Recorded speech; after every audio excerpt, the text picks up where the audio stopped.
Marvel just announced Brand New Day, and everyone's talking about the wrong thing. Yes, there's a new Spider-Man movie coming. Yes, Tom Holland is back. But buried inside everything we know about this film is a detail that could completely reshape the MCU Spider-Man timeline. Miles Morales might show up way sooner than anyone expected. Not in his own solo film. Not in an animated crossover. In Brand New Day itself. Here's why that's actually possible, and why Marvel may have already told us.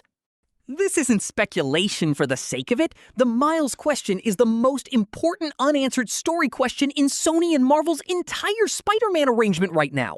We know Miles exists in the MCU. He was name-dropped in Spider-Man Homecoming. Aaron Davis, played by Donald Glover, mentions his nephew. That was 2017, 8 years ago. Since then, nothing. No appearance, no announcement, no casting, just silence. Meanwhile, Sony's animated Spider-Verse films turn Miles into a global icon. The pressure to bring a live-action version into the MCU has never been higher. And now we have Brand New Day, a film with a title pulled directly from one of the most controversial Spider-Man comic arcs ever written. An arc that reset Peter Parker's entire world, wiped relationships, opened space for new characters. By the end of this video, you'll understand why that title isn't just a reference, it's a roadmap, and why Miles Morales might be hiding in plain sight inside it. In the comics, Brand New Day came after One More Day, a story where Peter Parker makes a deal with Mephisto to erase his marriage to Mary Jane. In exchange, his life resets. His secret identity is forgotten. He starts over.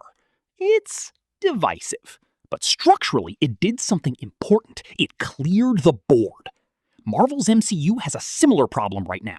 Peter Parker had his identity erased at the end of No Way Home. Nobody knows he's Spider-Man anymore. Not Ned, not MJ, not Happy Hogan. That's not just a plot point, that's a creative opportunity. The filmmakers have an empty canvas. When you title a film Brand New Day, you're not being subtle. You're telling the audience everything you knew is gone and something new is coming in its place. The question is, what's new? What fills that space? A solo Peter Parker grind back to relevant story is one answer, but it's the safe answer, and Marvel hasn't been playing it safe with Phase 5 and 6. Introducing Miles Morales into that reset world? That's the bold answer, and it lines up with everything Marvel has been building toward. The title alone tells us the slate is clean, and Miles is the most logical thing to write on it. Here's what people forget. The groundwork for Miles in the MCU has already been laid. Multiple times. Multiple times. First, Donald Glover's Aaron Davis scene in Homecoming. He explicitly says he has a nephew in Queens who he doesn't want monsters around. That nephew is Miles. Marvel didn't put that line in by accident. Second, Across the Spider-Verse. Sony's animated film ends with Miles discovering there's a live-action MCU universe version of himself. It's a direct wink at the audience. Sony and Marvel are coordinating. Third, the multiverse architecture Marvel built through No Way Home and Doctor Strange in the Multiverse of Madness makes variant introductions narratively frictionless. You don't need a long origin setup. You can pull a character in from another reality and the audience accepts it immediately. Now combine those three things. You have a character with an in-universe family reference, you have animation that's primed audiences for a live-action version, and you have a story mechanism that lets you introduce him without a 2-hour origin film. Brand New Day doesn't have to be a Miles origin story. It just has to put him in the same frame as Peter Parker, even once, even briefly. That's how Marvel seeds the next phase. They did it with Black Panther in Civil War. They did it with Spider-Man himself in Civil War. A supporting appearance that grows into something bigger. Miles showing up in Brand New Day as a secondary character would follow the exact same playbook.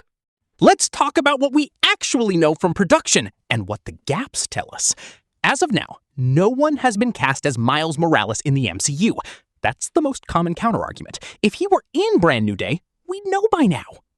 Would we, though? Marvel kept Spider-Man's Civil War appearance secret until the trailer dropped. They kept the No Way Home multiverse Spidey secret until weeks before release. They are extremely good at hiding casting when they want to. A supporting role, not the lead, would be even easier to conceal. A young actor in a small number of scenes, no press tour obligation, no contract announcements. There's also the timeline pressure. Brand New Day is set to release in 2026.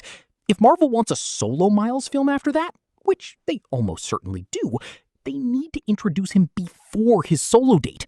A cameo or supporting role in Brand New Day gives them the runway.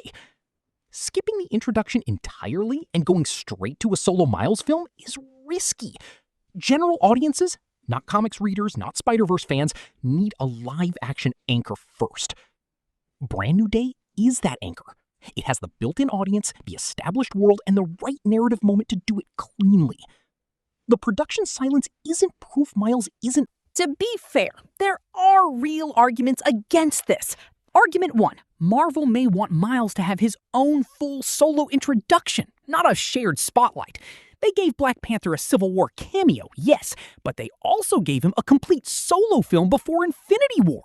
The formula isn't always introduced in someone else's movie. Fair point. But Miles Morales has a massive built-in audience already. The Spider-Verse films did that work. He doesn't need the same amount of runway that T'Challa needed in 2016. Argument 2. Sony has creative control complications. The Marvel-Sony deal is always fragile. Adding Miles, Sony's animated IP made legendary, into an MCU film requires alignment that may not exist yet. Also fair. But Across the Spider-Verse directly teased the MCU crossover. That wasn't made without coordination. Sony and Marvel are clearly talking about this. The question is timing, not whether it happens at all. Argument 3. Maybe Brand New Day is just a Peter Parker story, and the title is purely thematic, not a signal for new characters. That's possible. It's the safest read, but safe reads tend to underestimate how aggressively Marvel uses its titles, its callbacks, and its early setup to telegraph what's coming. The Aaron Davis line exists. The Spider-Verse wink exists. The Reset World setup exists. None of that was put there by accident. Something is coming. Brand New Day is the most logical place for it to start. If this breakdown changed how you're thinking about Brand New Day, subscribe! More MCU deep dives like this drop every week, and you don't want to miss the one where we break down exactly how Marvel plans to handle the Sony deal long term. That video is next.